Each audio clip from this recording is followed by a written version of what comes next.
ರೇಣುಕಾಸ್ವಾಮಿ ಕೊಲೆ ಕೇಸ್ನಲ್ಲಿ ನಟ ದರ್ಶನ್ ತೂಗುದೀಪ್ ಅರೆಸ್ಟ್ ಆಗಿದ್ದಾರೆ. ಜೂನ್ 11ರಂದು ಬಂಧನಕ್ಕೊಳಗಾದ ದರ್ಶನ್ ಇನ್ನು ಆಚೆ ಬಂದಿಲ್ಲ. ಪ್ರಕರಣದ ತನಿಖೆ ಕೊನೆ ಹಂತ ತಲುಪಿದ್ದು ಶೀಘ್ರದಲ್ಲೇ ಪೊಲೀಸರು ಚಾರ್ಜ್ ಶೀಟ್ ಸಲ್ಲಿಸಲು ರೆಡಿಯಾಗಿದ್ದಾರೆ.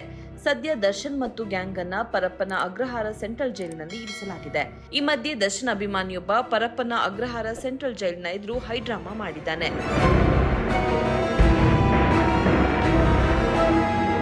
ದರ್ಶನ್ ರನ್ನ ರಿಲೀಸ್ ಮಾಡಿ ಅಂತ ಪಟ್ಟು ಹಿಡಿದು ಕುಳಿತಿದ್ದಾನೆ. ಕತ್ತಿಗೆ ದರ್ಶನ್ ಫೋಟೋವನ್ನ ನೇತು ಹಾಕಿಕೊಂಡಿದ್ದ ಈತ ಅದರ ಮೇಲೆ ಚಾಲೆಂಜಿಂಗ್ ಸ್ಟಾರ್ ದರ್ಶನ್ ಅವರ ಬಿಡುಗಡೆಗಾಗಿ ಉರುಳು ಸೇವೆ ಅಂತ ಬರೆದುಕೊಂಡಿದ್ದ.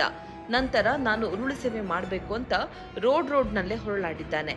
ಈತನ ಹುಚ್ಚಾಟಗಳನ್ನ ನೋಡಿದ ಪೊಲೀಸರು ಆತನನ್ನ ಅಲ್ಲಿಂದ ಎತ್ಕೊಂಡು ಹೋಗಿದ್ದಾರೆ.